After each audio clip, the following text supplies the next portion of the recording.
Before the miracles, before the plagues, before the sea ever split, there was a cry from the lips of a dying people, broken beneath whips and crushed by the silence of heaven. A groan rose from Egypt's shadowed land, not just from tired lungs, but from weary souls. For 400 years, the children of Israel waited. The promise spoken to Abraham now felt like a fading myth. But God had not forgotten. He never does. And in the quiet places, in the cries of mothers, the sweat of bricklayers, and the hush of midnight prayers, God was preparing a man. Not a warrior, not a politician, but a reluctant shepherd with a stammer and a scarred past. A man named Moses. This is his story. But more than that, this is God's story, of redemption, mercy, judgment, and glory, of a burning bush that never burned out, of a staff that parted oceans, of laws carved in fire, and a nation birthed in blood. This is the story of how God took a man who ran and taught him to stand. The cries of the people rose like incense into the sky, not the incense of worship, but of suffering, despair, and silent endurance. In the land of Egypt, beneath the golden thrones and marble temples, beneath the towering statues of gods with falcon heads and crocodile jaws, a nation groaned. They were brickmakers and water carriers, women with calloused hands and men with backs scarred by whips. They remembered stories of a promise made to a man named Abraham, of a God who swore to make them a nation, but that God had been silent for centuries, and silence had a way of sounding like absence. Still, hope flickered like a lamp shielded by trembling hands. In one narrow home, shadowed beneath the looming structures of Egypt, a Hebrew woman labored in fear and pain. Her screams were muffled. The world outside could not know a child had been born, not if it was a son. Pharaoh's decree had spread like poison. Every male child born to the Hebrews was to be thrown into the Nile. Death wrapped itself around every cradle. And yet, when she looked into his eyes, she could not do it. There was something different about him. He was not just a baby. He was marked, chosen. Something in her soul screamed that this child would not die in darkness. She hid him. Day after day, month after month, she nursed him in silence. She prayed without words, only tears. But babies grow, and cries can't be hidden forever. One morning she kissed him for what she thought was the last time. She placed him in a basket coated with pitch and tar and set him among the reeds of the Nile. The very river meant to drown him would now carry him. She released him into the hands of the God who had been silent. The basket drifted, further downriver, among the splendor of Pharaoh's palace gardens. A daughter of royalty stepped into the water to bathe. Her laughter floated through the air. Her robe shimmered like sunlit silk. But then, a sound, a cry. She turned. There, tucked in the reeds, was a basket. Inside, a Hebrew child. She knew what he was. The decree came from her own bloodline, yet something in her heart shattered the stone of policy. She reached into the basket and lifted him out. His cries slowed, her heart quickened. He would not die. He would live in the palace among the elite, named by her own hand, Moses, drawn out of the water. And so he grew in the shadow of the throne. He walked marble halls, wore linen robes, dined with princes and strategists, learned the philosophies of Egypt, studied the language of power. But inside him, something remained untouched by Pharaoh's wealth. The memory of lullabies in a different tongue, of eyes that looked like his, of stories of a God who sees, who remembers. The palace had raised him, but the palace could not own him. One day, when the heat pressed heavy against the stones, he wandered beyond the gates.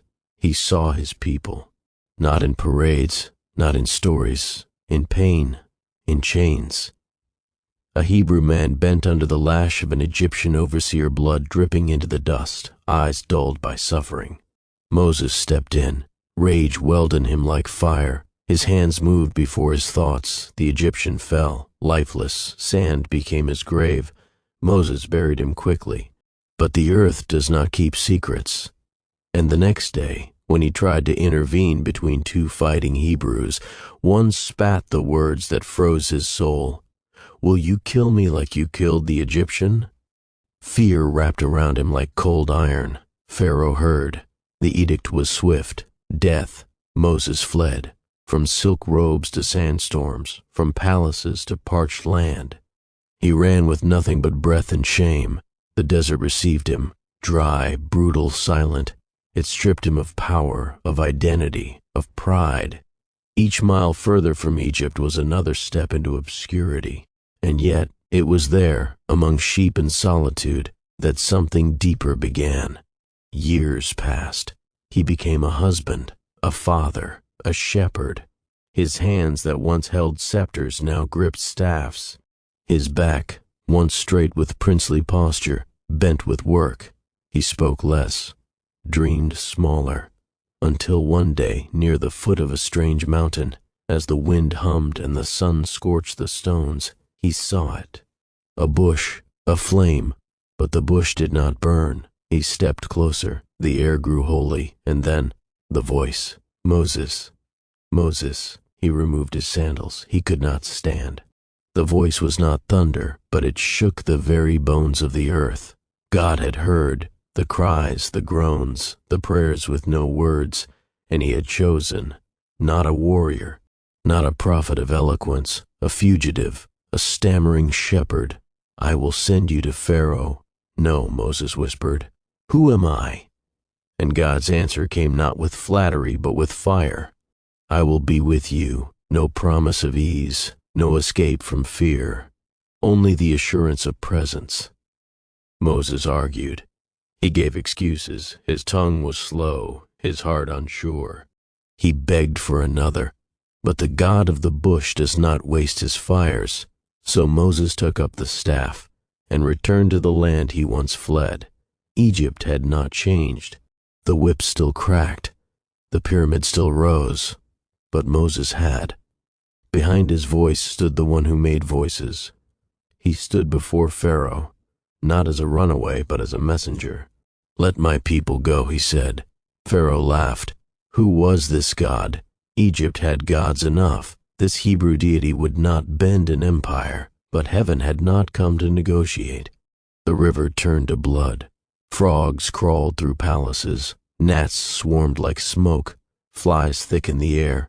Livestock died. Boils broke skin. Hail shattered crops. Locusts devoured. Darkness fell. Not just absence of light, but a weight, a pressure, a fear, and still Pharaoh's heart hardened. So God spoke one final word. At midnight the firstborn would die. But for the people of Israel there would be blood, not in death but in protection. A lamb, pure and spotless, was to be slain, its blood painted on doorposts, a sign not to man, but to the angel who passed through the land. And when he saw the blood, he passed over. That night Egypt wept. From the highest prince to the lowest prisoner, grief howled through every street. And Pharaoh, broken at last, summoned Moses. "Go, leave, take your people, take your God." And so they left, not as fugitives, as a nation, slaves walking as sons. The Red Sea stood before them like a wall of impossibility. Behind them chariots thundered. Pharaoh had changed his mind. Again, the people cried out. Moses lifted his staff, and the sea split, walls of water on either side, dry ground beneath their feet. They passed through, every man, woman, and child, under the gaze of heaven. When the Egyptians followed, the waters returned. The oppressors drowned in the very path God had made for his people. Freedom had a sound. It was not loud. It was the hush of realization that the God who split seas was the same who heard their cries in silence. But freedom is not easy. The desert stretched wide and dry. Hunger came, thirst, complaints, doubts. But manna fell from the sky. Water flowed from rocks. Fire led by night, a cloud by day. And then a mountain, smoke, thunder, a trembling earth. God descended, not as whisper, but as flame and voice and power. The people trembled. Moses climbed. 40 days, 40 nights. When he returned, he carried stone, commandments etched by divine finger, but he also found betrayal. While he spoke with God, the people made a god of gold. They danced around a calf, not in joy, but in blindness, in fear, in faithless hunger. Moses shattered the tablets. He wept. And once more he climbed the mountain, this time not as a leader, but as an intercessor. Forgive them, he said, or blot me out too. God showed mercy. A second set of commandments was given, and the covenant renewed. Still the journey continued, through rebellion, through plague, through wilderness. God never left, even when they doubted, even when they sinned. He tabernacled among them, a God not distant, but dwelling in tents. Moses grew old. He led them to the edge of promise, but could not enter. His journey would end on a mountain, a view but not possession. He looked across the Jordan. He saw the land, and then he died, but not forgotten. The man who once said, "Who am I?" became the man who walked with God like a friend. And the God who once spoke from fire buried him with his own hands, and no one ever found the grave. But his story echoes, because the God who draws from water, speaks from flame, splits seas and carves stone, is still the God who sees, who hears, who calls, and who saves. His body lay alone on the mountain, hidden not by human hands, but by the will of the Eternal. No tomb, no monument, no city bearing his name, just the memory of a man who once argued with God face to face, who once held up his hands as a sea split in reverent obedience, who once stood between wrath and mercy, pleading for a people who didn't always love him. But before that mountain, before that ending, there were so many steps. The dust of Midian still clung to Moses' cloak when he returned to Egypt. His hands were calloused now, not from scrolls or weapons, but from tending sheep and living simply. He walked slower, but each step was heavier with purpose. With him came not an army, not a plan, but a presence. God had said, "I will be with you," and that was enough. Aaron walked beside him, sent as a helper for Moses' trembling tongue. The brothers entered Pharaoh's court, a place of polished stone, towering idols and judgment carved into pillars. Moses was no longer welcome here. The child once cradled by Pharaoh's daughter now stood as the voice of heaven's command. Pharaoh did not rise. He did not flinch. He stared at Moses like one would stare at an insect that had dared crawl back after being cast out. Moses opened his mouth, and the words echoed through the golden chamber, unsettling the still air. "Thus says the Lord, the God of Israel, let my people go." Silence, then laughter, hard, dry, amused. "Who is this Lord," Pharaoh sneered, "that I should obey his voice?" But God had not sent Moses for negotiation. He sent him to dismantle an empire. The staff in Moses' hand became a serpent, alive and hissing. Pharaoh's magicians did the same, mimicking the miracle. But Moses' serpent swallowed theirs, not just as a show of power, but a prophecy of what was to come. The days that followed rewrote nature itself. The Nile, lifeblood of Egypt, ran red like open veins. Frogs came next, flooding the land, even into Pharaoh's bedchamber. Gnats filled the air. Flies swarmed thick as smoke. The livestock of Egypt collapsed one by one, but none of Israel's animals fell. Boils erupted on Egyptian skin. Hail fell like fire from heaven. Locusts swept in like divine soldiers. And then came the darkness, thick, suffocating, supernatural, a darkness that breathed and watched and whispered. Still, Pharaoh's heart hardened, until God, with grief and justice, spoke one final word. Every firstborn in Egypt would die, but for Israel there would be blood, not of war, but of a lamb, innocent, flawless, sacrificed at twilight. The blood smeared on doorposts was not decorative, it was deliverance. It marked the homes where death would pass over. That night, a scream shattered the quiet across Egypt, as mothers wailed and fathers collapsed. A strange stillness sat over the homes of the Hebrews. Where there had once been despair, now sat awe, reverent silence, a fear not of Pharaoh, but of God. Then came the command, "Leave." Pharaoh summoned Moses in the middle of the night, eyes wild, voice cracked. "Take your people, take your livestock, take your God, just go." And so they left, not as fugitives but as the delivered. They carried gold and silver given freely by those who had oppressed them. They marched not in disorder but in formation. A people once scattered were now led by fire. The cloud led them by day, a column of flame by night. God did not just free them, He went before them. But freedom always awakens the pursuit of control. Pharaoh changed his mind. The chariots rolled out, horses thundered over desert sand, swords gleamed with vengeance. The people looked back and saw death coming and cried out to Moses, fear thick in their lungs. "Were there no graves in Egypt that you brought us here to die?"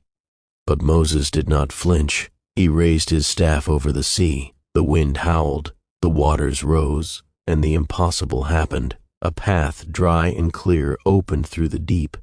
Walls of water stood on either side, trembling with holy restraint.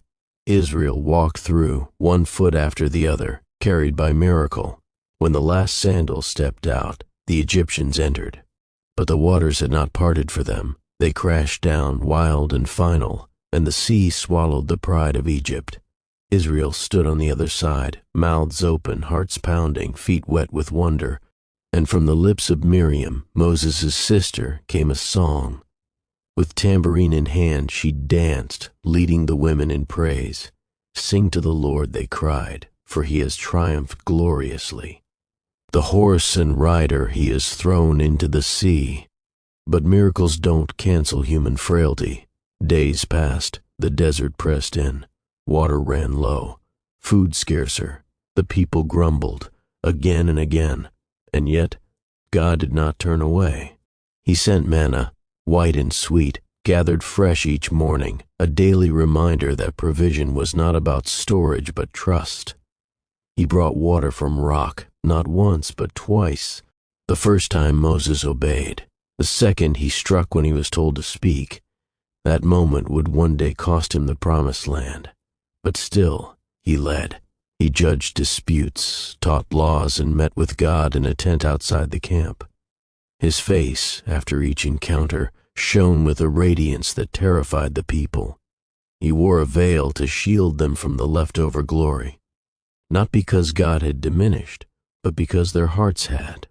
When they reached Sinai, the mountain trembled, smoke wrapped around its summit, trumpets blared, not from human lips, but from heaven's voice. God descended in thunder and fire. The people backed away, but Moses drew near. He climbed, step after step, into the storm, into the voice. There, God gave commandments, not just rules, but the framework of covenant. Words to shape a people, not just restrain them. "You shall have no other gods before me. You shall not murder. You shall honor the Sabbath." But while Moses communed, the people panicked. They grew tired of waiting.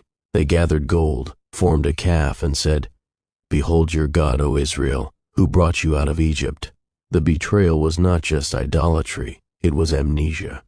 They forgot who they were. They forgot who He was. Moses came down, saw the calf, and threw the tablets to the ground. The covenant, symbolically shattered. He burned the calf, ground it to dust, made them drink it, and still he climbed again, this time not to receive, but to plead. He stood between wrath and a nation, between judgment and mercy. "If you will not forgive them, blot me out of your book." And the God who carved commands in stone responded with mercy written in grace. "I will go with you," He said. From that moment on, God's presence, cloud and fire, did not just lead them, it lived among them. In the tabernacle, with its golden lampstands and incense altar, God walked with His people. Not distant, near, holy, present. Yet rebellion never fully died. Korah rose up, challenging Moses. Others followed. The ground itself opened and swallowed the proud. Still Moses did not stop. He led them through snake-bitten seasons. He raised a bronze serpent on a pole so that whoever looked would live. He listened when they cried. He wept when they wandered. He obeyed when they defied. And finally, as the Jordan River shimmered in the distance, the promised land within sight, God led Moses to one last mountain. There, with wind rustling his robe and age in his bones, he looked across. He saw the land. He heard God's promise again, not just to him, but to Abraham, Isaac, and Jacob. And then he closed his eyes, not in defeat, in peace, and the one who had called him from fire and water took him home. His grave remains unknown, but his story, a story of stammers and strength, fear and fire, failure and friendship with God, lives on in every soul who dares to believe that even the unworthy can lead when God is near. The wilderness was more than a journey. It was a mirror.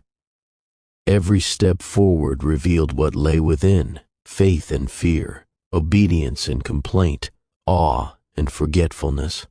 And Moses, though chosen, was not immune. The weight of leadership grew heavier with every sunrise.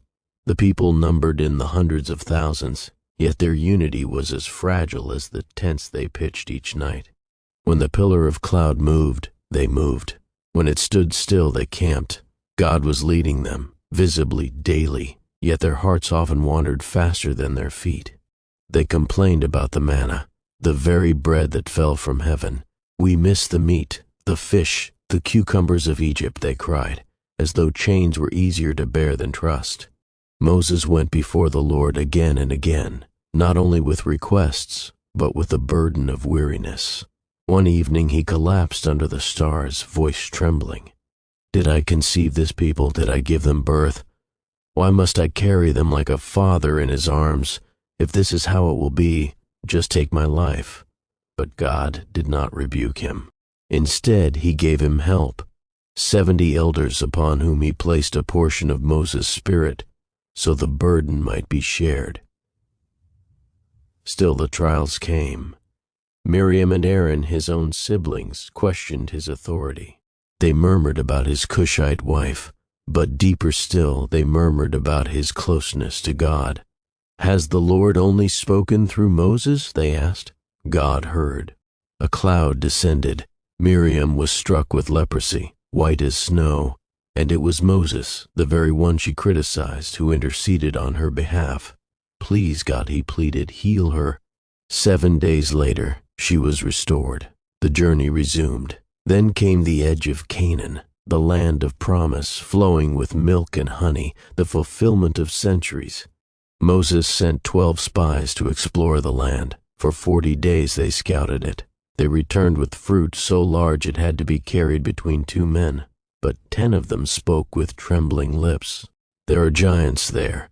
We are like grasshoppers in their eyes. We cannot take the land." Only 2, Joshua and Caleb, stood firm. But fear spread like wildfire. The people wept through the night. "Let's return to Egypt," they cried. "Let's appoint a new leader." Moses fell on his face. He knew what was coming. And it came. Judgment, not because of weakness, but because of rebellion rooted in distrust. God declared that the entire generation, every adult except for Joshua and Caleb, would die in the wilderness. 40 years of wandering, one for each day the spies spent in the land. Moses did not argue. He simply turned and walked with them, not toward conquest, but through the long path of consequence. Time passed. Children grew. Parents were buried beneath sand. Moses aged, his beard white, his hands slower but his eyes sharp. He taught them, over and over, the laws, the stories, the wonders of God. He reminded them, "You were slaves, but God delivered you. Do not forget." At Horeb, the people thirsted again. The heat was cruel. The ground cracked. They turned against Moses with the same cries as before. "Why did you bring us here to die?" God said, "Speak to the rock, and it will give water." But Moses, weary, grieved, perhaps angry, struck the rock twice. Water flowed. The people drank. But something sacred had been broken. Moses had disobeyed. In front of the assembly, He had misrepresented the holiness of God, and God with deep sorrow spoke to him, "You will not enter the land." Moses did not argue. Not this time. He simply bowed. In the years that followed, he continued to lead. He fought battles, gave instruction, delivered blessings, appointed Joshua as his successor.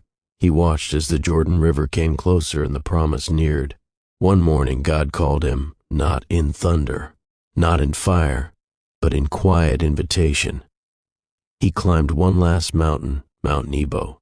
From its peak, God showed him everything: the valley, the cities, the hills of Canaan, the land he would never touch. Tears stung his eyes, but not from regret, from fulfillment. The people were ready. The promise would be kept. He had done what he was called to do. And there, on that sacred summit, Moses breathed his last. He died alone, but not abandoned, for the Lord himself buried him, and no one has ever found the grave. But the story did not end there. Moses remained, not just in memory, but in the very fabric of the people he led, in the law he gave, in the prayers he taught, in the fire he walked through.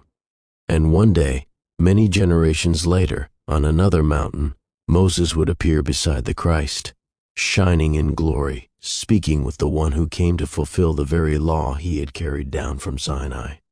The servant of the Lord, the friend of God. The wilderness never forgets. It has a way of carving itself into the bones, of marking those who walk it. The Israelites, now grown into a generation that had not known Egypt firsthand, still bore the inheritance of those who did, the memory of slavery, the echo of the whip, the suspicion of promises. Moses, older now, moved among them like a pillar. His voice still held the same gravity, but the lines on his face told of the weight it had cost him to carry hope this far. Even in his final years, Moses never stopped teaching. When he spoke, it was not with the arrogance of age, but with the trembling urgency of a man who had seen too much of God's glory to let it be forgotten. Under the vast desert sky, he gathered the tribes and began to recount everything they had witnessed, everything they were becoming. "You must remember," he said, his voice steady, "that it was not by your sword or your strength that you stand at the edge of promise, but by the outstretched arm of the Lord." He reminded them how the Lord had brought them out with plagues and power. He retold the miracles not as distant events, but as lessons that should live within their obedience. He laid the law before them again, line by line, not only the 10 Commandments carved in stone, but the full covenant, how to worship, how to live, how to treat one another, how to honor the one who had made them a people. He told them of the blessings, rains that would fall in season, enemies that would flee before them, children who would rise strong. And he warned them of the curses, if they turned away, if they forgot, if they bowed to other gods. It wasn't just law, it was life. He did not shout, he pleaded, like a father with sons who stood at a crossroads, like a prophet who knew how easy it was to drift from fire into ashes. "Choose life," he said, "that you and your children may live." The people listened. Some cried, some nodded. Some did not understand yet, but they would. Moses had seen too much to romanticize leadership. He knew what they were capable of. He had buried too many rebels. He had stood too many times between mercy and judgment. And he had learned that the only thing stronger than the people's rebellion was God's grace. He looked at Joshua, the young leader now commissioned by God to take his place. There was a gentleness in Moses' eyes when he placed his hands on Joshua's head, not sadness, not jealousy, peace. "Be strong and courageous," he told him, "for the Lord your God goes with you. He will never leave you nor forsake you." The camp watched. Some wept, others prayed.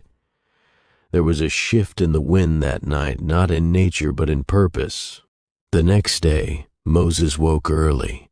He looked at the people he had led through plagues, deserts, and rebellion, people who once cried for meat and water, who had danced before idols, who had lifted their voices in both praise and fury. He loved them. He had bled for them. He had aged for them. He had argued with God for them, and now he would leave them, not with fanfare, not with monuments, but with memory, with law, with legacy. He turned toward Mount Nebo, his steps slow but sure. No one followed. This journey was his alone. As he climbed, the wind grew stronger, but it was not cold. It wrapped around him like a whisper, like a presence. The same voice that had once called to him from a burning bush now beckoned him from the summit of destiny. From the peak, God showed him everything: the valleys of Jericho, the olive groves of Ephraim, the shining river, the future. He saw homes yet unbuilt, harvests not yet sown, children not yet born, all dwelling in the promise he had pursued with every breath. He did not envy them. He smiled, and then, there on the mountain, with the world stretched beneath him like a canvas of fulfilled prophecy, Moses closed his eyes. He did not fall. He was not taken in violence. The breath of God was his only mourner, and the Lord buried him. No stone marked the spot, but all of creation remembered. And so did heaven, because Moses had been more than a leader, more than a prophet. He was a friend of God. The sun rose again, as it always did. The people stirred in their tents, unaware that the man who had stood between them and ruin for 4 decades now rested in a place only God knew. There was no funeral procession, no eulogy, no stone pyramid or sacred shrine. Yet something had shifted. The silence that followed his departure was not empty. It was sacred. It was as if the wilderness itself mourned the man who had shaped it. And yet the camp moved on, just as he had prepared them to. Joshua now led, but Joshua did not replace. No one could. Moses was not merely remembered. He was woven into their identity, into every feast, every scroll, every whispered bedtime story beneath the stars. Children asked, was it true that he split the sea? And the elders would nod, eyes glinting with fire, saying, yes, and I walked through it. They spoke of the staff, the plagues, the law, the mountain. They remembered the glow on his face, the way his voice would tremble not with fear of Pharaoh but in awe of the living God. They remembered the way he wept when they sinned, the way he climbed alone, the way he loved them even when they had cursed his name. He had not been perfect. He had doubted, struck when he should have spoken, asked to see the glory of God and still questioned the burden he carried. But in his frailty, he had become the clearest glimpse of divine strength, and in his silence he had taught them how to listen. The scrolls bearing his words would be preserved for generations. Kings would seek counsel in them. Prophets would anchor their voices in the legacy he left. Even the Christ, when he walked the dusty hills of Galilee, would speak of Moses, saying, if you believed Moses, you would believe me. And one day, on a mountaintop not far from Jerusalem, when the heavens opened and glory poured like lightning through the clouds, Moses stood once more, not with sandals removed before a bush, but robed in light beside the Son of God. He had never set foot in the promised land while alive, but grace brought him there in glory. That moment, brief but eternal, sealed his story. He was not just the man who parted the sea. He was the man who carried a nation out of bondage into covenant. He was the one who spoke face to face with the Almighty, as a man speaks to his friend. He had feared the call but answered. He had fled Egypt only to return with fire. He had questioned God and still obeyed. He had walked in the shadow of glory and in the light of it. His life was not measured in victories but in faithfulness. He died with dust on his feet, law in his hands, and the fire of God in his bones. And the story he lived did not end with him, because every time someone chooses faith over fear, obedience over comfort, humility over power, the echo of Moses walks with them. His footprints are buried under centuries of sand, but his legacy burns like the bush that called him, unconsumed, unforgotten, still speaking. There are some stories so vast, so deeply carved into the soul of a people, that they do not simply end, they ripple. Long after the mountain quieted and the grave was sealed by God himself, The voice of Moses still lingered in the silence between verses, in the rhythm of law and prayer, in the cry of prophets who came after him. He had walked with God, and such a walk never truly ends. The people crossed into the promised land, just as God said they would. Joshua now carried the weight Moses once bore, and though his hands were strong, his eyes looked often to the place where Moses had stood, not for guidance, but in reverence. Because every decision, every conquest, every covenant renewed, all of it stood on the shoulders of the one who had first dared to believe a burning bush in the desert. Yet the legacy of Moses was not built on fame. It was forged in moments no one saw, when he wept alone in the tent because the people complained again, when he held up tired arms while battles raged below him, when he turned his face to the earth, not daring to look at the fire of God, yet hearing him speak like a friend, when he asked, in the quiet hush of divine presence, "Show me your glory." And when God passed by, covering him gently in the cleft of the rock, he declared not thunder or wrath, but the softness of mercy and the depth of steadfast love. Moses carried that image with him, not in his hands, but in his spirit. It made him bold and broken. It made him able to lead a people who often didn't want to be led. It made him kneel when they wanted him to fight, and speak when he wanted to disappear. His intimacy with God didn't make him untouchable, it made him willing. That was the real miracle, not the Red Sea, not the tablets, not the manna or the water from rock, but that a man, flawed, afraid, unsure, kept saying yes. Yes to the call, yes to the climb, yes to the covenant, even when he knew it would cost him everything, even when he knew he'd never step foot on the land he was leading others toward. That is what made him holy, not perfection, but surrender. That kind of faith echoes. When Elijah called down fire, he stood on ground Moses had prayed over. When Isaiah saw the Lord high and lifted up, the temple he trembled in was a continuation of the tabernacle Moses once built in the wilderness. When David danced before the ark, it was carried in the pattern Moses had been shown. When Jesus preached on the mount, his words fulfilled what Moses once thundered from Sinai. And when the veil in the temple tore, and access to God was no longer for one man on one mountain, but for all, even then Moses stood in the company of glory, his face no longer veiled, his presence shining in grace. He had finished his race. He had stood the gap. He had prayed, pleaded, interceded, and led. And the God who once called him by name from the fire had welcomed him home. His sandals may have worn down long ago, but his name, his walk, his fire, it still lives, not just in scripture, not just in story, but in the soul of every person who says yes to what they do not yet understand. Every person who believes that God still speaks through fire and silence, law and love, desert and promise. Moses was a man, but he was also a movement, a living message that God can take the fearful and make them bold, that he can take the hidden and make them prophetic, that he can take the flawed and make them eternal.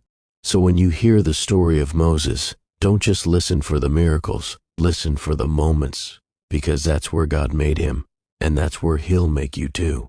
And so it was that the wilderness closed behind them, and the waters of the Jordan stood ahead.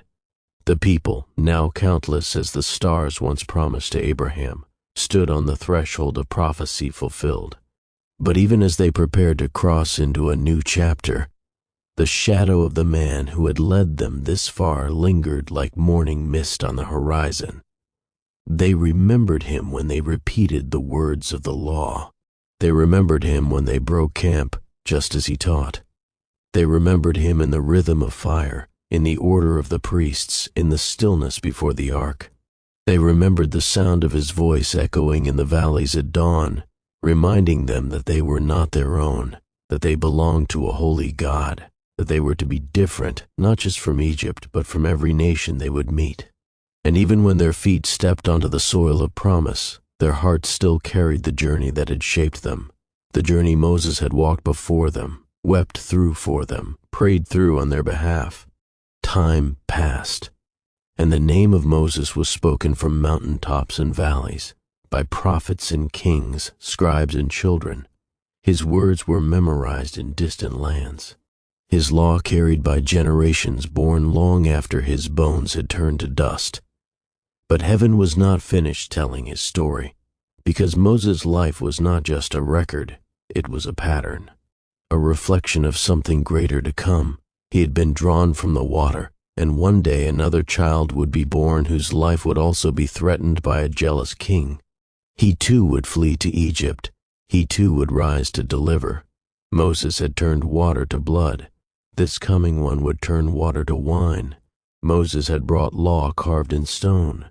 This one would write truth on the hearts of men. Moses had led his people out of bondage to a physical empire.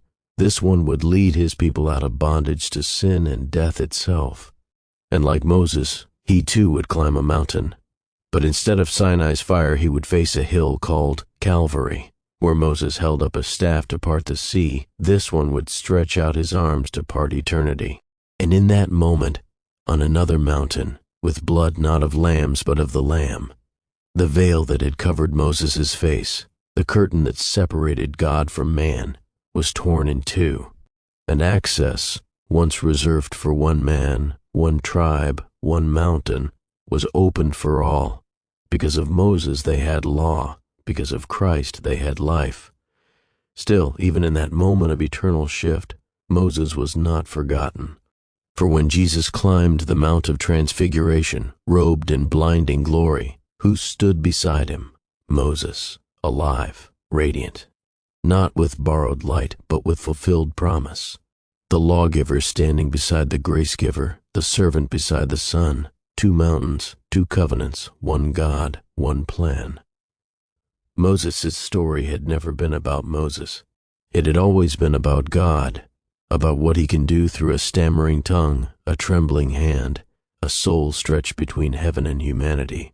It had always been about a fire that doesn't consume, a presence that doesn't leave, a voice that still speaks from the wilderness. And though Moses was gone from earth, his legacy lived not just in scrolls, but in hearts. Every time a leader stood up in trembling obedience, Moses was there. Every time someone prayed for mercy over judgment, Moses' echo rang. Every time someone climbed a hill not knowing if they'd return, just trusting the voice that called them, Moses' story breathed again. Because the call of Moses was not just to lead, it was to follow. To follow the voice that says, I am, to walk where sandals must come off, because the ground burns with purpose. To kneel where only fire dares rest, and to rise with words that change the world. To believe that weakness is not a disqualification, it's the very place where God begins. And to speak even when your voice shakes, knowing heaven will meet you in your silence. Moses, the child drawn from water, the man who split the sea, the soul who stood in glory, still lives, not only in the pages of history, but in the breath of every person who dares to say yes. The desert had ended, but its lessons had not, because the wilderness was never just a place, it was a process. It taught them how to be still, how to trust, how to follow cloud and fire when nothing else made sense. It stripped them of the idols of Egypt layer by painful layer, and revealed the God who had never been a statue but a presence, living, speaking near. They crossed rivers now, but they still carried fire. The words of Moses, etched not only on tablets but in memory, held them. It wasn't just what he said. It was how he lived, how he stayed when others turned, how he waited on God when answers didn't come, how he begged for mercy, not because the people deserved it, but because he knew the heart of the one who led them. Even when they sinned, and they sinned often, Moses stood between them and judgment, like a tree between lightning and dry ground. He absorbed what they could not bear, not because he was strong, but because he knew where strength came from. He knew that the presence of God was everything. Without it they were dust, with it they were unstoppable. There were nights the people slept unaware, while Moses lay face down outside the camp in the tent of meeting where the cloud would descend, and he would listen. And God would speak, face to face, as a man speaks with his friend. Those moments shaped him more than miracles, because it was there in the quiet that Moses discovered that leadership was not about control. It was about surrender, not about glory but obedience, not about being followed but following. He never forgot who he was, a baby saved from the Nile, a fugitive turned shepherd, a hesitant mouthpiece turned prophet. He knew the fire had never been about him, only about the God who burns and yet consumes no one unless they resist him. And though he never entered the land, Moses entered something greater. He entered the very presence of God. What the promised land offered in harvest, he now saw in fullness. For while others would eat milk and honey, Moses tasted glory. He had heard thunder and whispers, seen blood and water, held stone tablets and broken them in anguish. But above all, he had held on to the one who called him by name. It was that name, whispered from the bush, that undid him. Not just God, but I am. Not past, not future, but present, always, here. That was who walked with him. That was who lit the path through the impossible. That was who forgave rebellion, answered prayer, and turned slaves into sons. And that same voice still speaks, still calls, still invites the broken to rise and the afraid to stand, still says, remove your sandals. This ground is holy, still parts seas, still feeds wanderers, still writes laws not just on tablets but on human hearts. Moses' story is not a closed book. It is an open invitation to go where comfort ends and calling begins, to stand where fear says run and faith says speak, to lead with humility and follow with fire, to weep for others when they fail and to rise again when you've failed yourself. Because even Moses struck the rock and missed the promise. But even that did not disqualify his legacy, for God is not writing stories of perfection. He's writing stories of redemption. And that's what Moses is, from the reeds of the Nile to the fire of Sinai, from the wilderness wanderings to the quiet death on Nebo's Peak. He is a living testimony that God is patient with the slow, merciful to the angry, and near to the hesitant. So if ever you feel unworthy to be used, if ever your tongue stumbles, if ever your past screams louder than your future, look to Moses, because the God who called him calls you too. And he still answers from the fire. The wilderness may have closed behind them, but it was never far. Even in the lush green hills of Canaan, the memory of dust, thirst, and divine silence walked with them. Every time they heard the priests recite the words of the covenant, they were hearing Moses. Every time the shofar blew over the camp, calling them to worship or war, they were living out the rhythm Moses had taught them, the rhythm of obedience. And it wasn't just ritual, it was remembrance. Remembrance of the man who had stood between a holy God and a rebellious people. Remembrance of the one who had tasted the mountain's fire and lived to tell it. Remembrance of the one who wept more than he conquered, prayed more than he punished, and loved more than he was ever loved in return. Because Moses didn't just lead them out, he poured himself out. Each time they turned from God, he pleaded for them. Each time God threatened to start over, Moses laid himself down. Blot me out instead, he once said. But spare them. Who does that? Only one who understands the heart of the Father.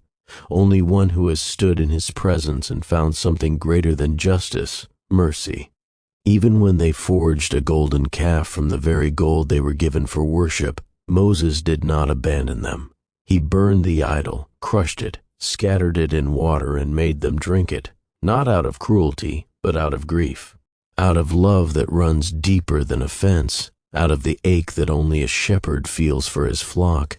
And he still returned to God, still climbed the mountain, still asked for his presence. Do not send us if you do not go with us, he said, because Moses knew something even kings forget, that a land without God is no promise at all. He didn't seek blessing, he sought presence, because he understood manna fades, but the word of the Lord endures forever. Even as years passed and his hair turned like ash, he never lost that fire in his eyes. Not the fire of ambition, the fire of intimacy. He had heard the voice. He had stood in the smoke. He had hidden in the cleft of the rock and felt the glory pass by. He had been told, "No man can see my face and live," but he had seen enough to believe, enough to lead, enough to fall down in awe and rise up in courage, enough to walk forward even when he would never arrive, enough to write, not just words on scrolls, but laws that would anchor a people for 1,000 generations. And when he stood on Mount Nebo, looking over the land he would never enter, he was not bitter. He was full of vision, full of hope, full of peace, because all of this was never about Moses. It was about the God who called a fugitive from a desert bush and turned him into a voice that would thunder across history. Moses didn't need a tomb. He had left his legacy in living hearts, in a nation reborn from slavery, in a covenant sealed by sacrifice, in the memory of children who had never known the Red Sea, but knew the stories by heart. And in the heavens he did not fade. For even in the transfiguration, in the dazzling moment when time folded in on itself and glory touched the earth, it was Moses who stood beside Jesus. As if to say, the law and the prophets now bow to grace, as if to whisper, the journey was worth it. He had asked once, "Who am I that I should go?" And God had said, "I will be with you." That promise was enough, and it still is, because God is not looking for the eloquent, but the willing, not the fearless, but the faithful, not the strong, but the surrendered. And Moses, in all his doubt, fire, failure, obedience, and glory, became the example not of perfection, but of devotion.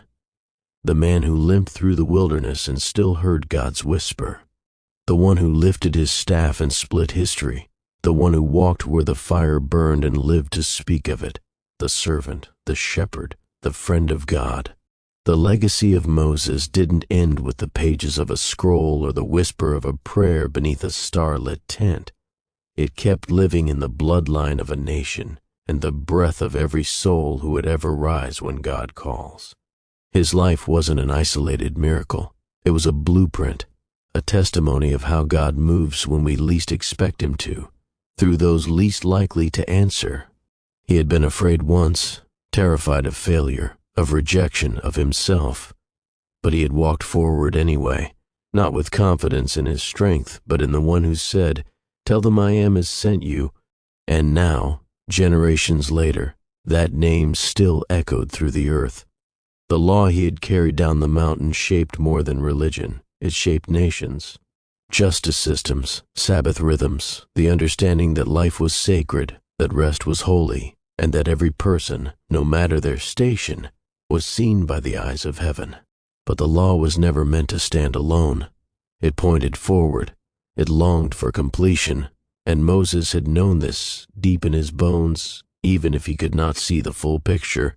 He had watched the people try to live under the weight of stone tablets and ritual sacrifice, and he had interceded because he knew they would never get it all right. He knew humanity needed something deeper than law. They needed a heart change. And though he hadn't seen Calvary with his eyes, the Spirit had stirred his soul with the ache of something coming.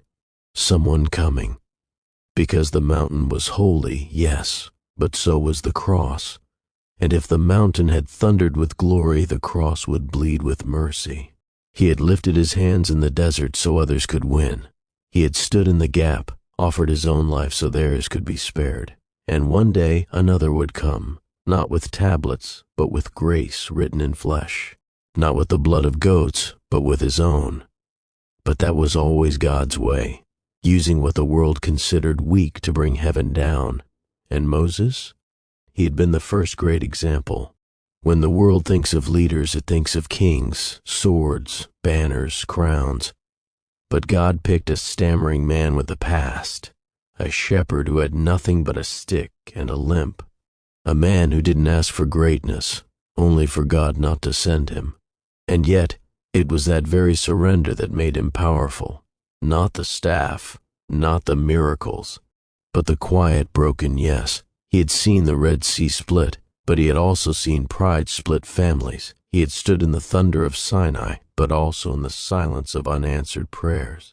He had buried the generation he led, friends, rebels, his own sister and brother, and kept going, not because he felt strong, but because he had decided God was worth the cost.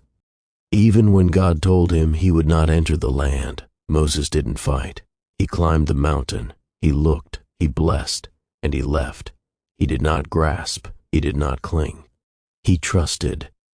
Because he understood, legacy is not what you take with you, it's what you leave behind. He left behind law, but more than that, he left behind longing. A longing for a deeper covenant, a truer rest, a better deliverer. And when the day came that the deliverer walked among them, many did not recognize him. But Moses would have. He would have seen the fire in his eyes. He would have heard the same voice, just gentler now. The voice that once roared from a bush, now whispering love into broken places. He would have known this is what it all pointed to. This was the Lamb who would not just pass over, but take away the sin of the world. And Moses would have bowed, not in shame, but in fullness. Because the story he began, God finished. The voice he carried, God amplified. The law he delivered, God fulfilled. And the glory he glimpsed from the cleft of the rock, God revealed in the face of his Son. This was always the plan. And Moses, though long gone from the desert, was still part of it. Because in the kingdom of God, faith never dies, obedience never fades. Every yes echoes, every sacrifice is remembered, and every soul who dares to speak with God, even when afraid, is written into eternity's song. The generations pass like drifting sands. From tent to city, from wilderness to kingdom, Israel grew faltered, rose and fell. And in the center of it all, in courts of kings and fires of prophets, the name of Moses remained, not as legend, but as foundation, as the one through whom God had once spoken, moved, and thundered. The priests still read his words. The prophets still measured their visions by his. The people still recited his instructions every morning and night. Hear, O Israel, the Lord our God, the Lord is one. But more than law, what Moses left was a hunger for the God who had once drawn near in fire and cloud, a hunger for the kind of intimacy Moses had, face-to-face conversations intense while the rest watched from afar. They had systems now, temples, altars, robes, incense, but the voice, that voice was quieter, and many longed for it again, for the fire that didn't consume, for the man who wasn't just a leader but a bridge between the human and the holy. And still, God was moving, even when silent, because the fire hadn't gone out. It was waiting for a moment, a birth, a cry in Bethlehem that would echo back to Goshen. The child would grow, and he too would be pursued by a jealous king. He too would walk through wilderness. He too would climb mountains and speak words no one had ever dared to say. You have heard it said, but I say to you. And those words, they didn't replace Moses. They fulfilled him. Not one law erased, but every one completed. Not one covenant discarded, but every one expanded. And when this Son of God stood on another mountain, feeding thousands with bread in the wilderness, the people whispered among themselves, could this be the prophet? Because Moses had promised it long ago, God will raise up a prophet like me from among you. Listen to him. Now he had come. And the mountain trembled again, not with smoke but with glory. And again Moses appeared, not in shadow but in radiance, not as a voice from the past but a witness to the present. There on the Mount of Transfiguration, Jesus stood with Moses and Elijah, the law and the prophets shining beside the one who was both the fulfillment and the beginning. And God spoke again, not from Sinai, but from heaven itself. This is my beloved Son, listen to him. The same command Moses had given, now answered. Moses didn't fade in that moment. He was honored. His life, all the pain, all the obedience, all the wandering, now crowned in light. He had never seen the land flowing with milk and honey, but he saw the King, and that was better. The God he once knew in fire was now robed in flesh. The whispers he once received in clouds now walked on water and wept over cities. And the Lamb he once foreshadowed now bore wounds for the sins of all people. Everything Moses had lived for, the law, the rescue, the tabernacle, the promises, all found their home in this man. He was the true and better Moses, not just delivering from Egypt but from sin, not just parting seas but tearing veils, not just speaking for God but being God. And yet, he still welcomed Moses. He still stood beside the one who had once begged, "Please show me your glory." Now he stood in it, bathed in it, part of it. And maybe, just maybe, in that moment on the mountain, Jesus looked at him and smiled. Because the one who had carried such weight, borne such rebellion, and stood alone so many times, now stood not as a servant outside the promise, but as a son welcomed into it. He had not been forgotten, not by God, not by history, not by heaven. He had been drawn from the water to draw others to the fire, and now he had come full circle. The journey that began in a basket on the Nile ended in glory. There are few lives that ripple through time like Moses. He never built a kingdom, yet kings rose and fell on the words he spoke. He never wore a crown, yet nations were shaped by the laws he carried. He was not a conqueror, but the ground he walked became holy. And though he died alone on a mountain, the world still stands in the echo of his footsteps. But his greatness wasn't forged in public moments.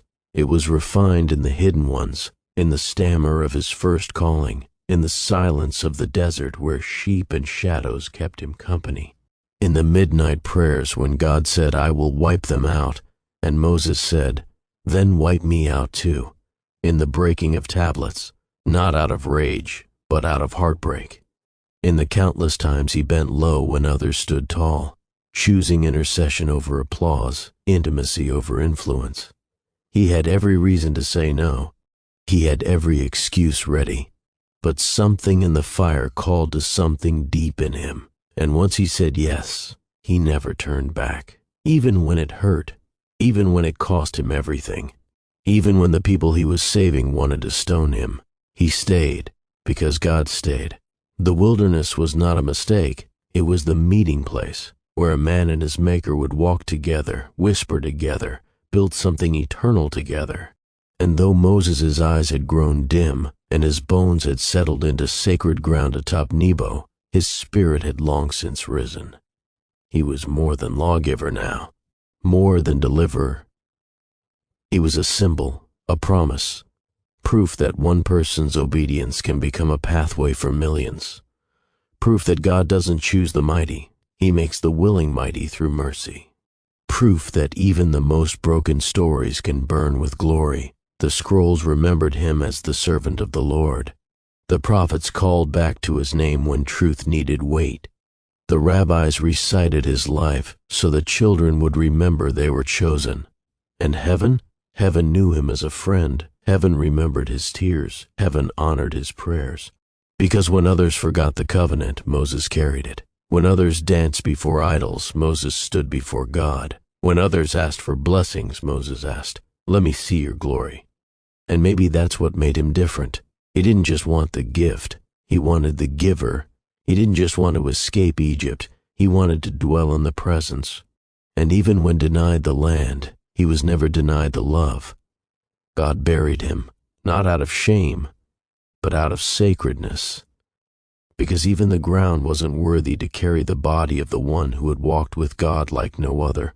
No one knows where he was laid, because the place wasn't meant to be a shrine. The story was never supposed to end there. It was supposed to move forward, through Joshua, through the prophets, through the Psalms and the exile, and the rebuilding and the silence, until the silence broke, until a voice cried out in the wilderness again, "Prepare the way," until the Lamb came, until grace stood where law once thundered. And still, the law was not forgotten. Moses was not replaced. He was fulfilled, lifted, honored. Because in the burning bush, in the broken tablets, in the parted seas and thundered covenants, there was always a shadow of the one to come. And Moses, weary and worn, had been the vessel that carried that shadow through the desert, across generations, straight into eternity, not by might, not by perfection, but by saying yes, by standing when he wanted to hide, by praying when he wanted to quit, by climbing mountains when no one followed, by believing that one man and God were enough to change everything. And now, centuries later, the fire still burns, in pulpits and prayer rooms, in deserts and dens, in homes and hearts. Wherever someone dares to whisper, "Here I am, Lord, send me," there the story of Moses lives on, not in stone, but in spirit, not just in ancient pages, but in the holy yes of the present, because Moses never really belonged to the past. He belonged to the kingdom, to every soul shaped by wilderness, to every voice called to speak even when trembling, to every heart that chooses presence over promise, and to the God who still parts seas and speaks from fire. If this story moved your heart, if it reminded you that even in the wilderness, God is working, if it stirred something deep in your soul, then don't let it stop here. There are more stories waiting, more encounters to unfold, more fire to fall. So make sure you subscribe, not just to this channel, but to the journey of faith, purpose, and divine calling. Turn on your notifications so you never miss a moment when the word comes alive. And if this blessed you, share it, because someone else needs to remember that God still calls the broken, still speaks through fire, and still parts seas for those willing to walk with him. This is more than a story. This is an invitation, and it's only just begun.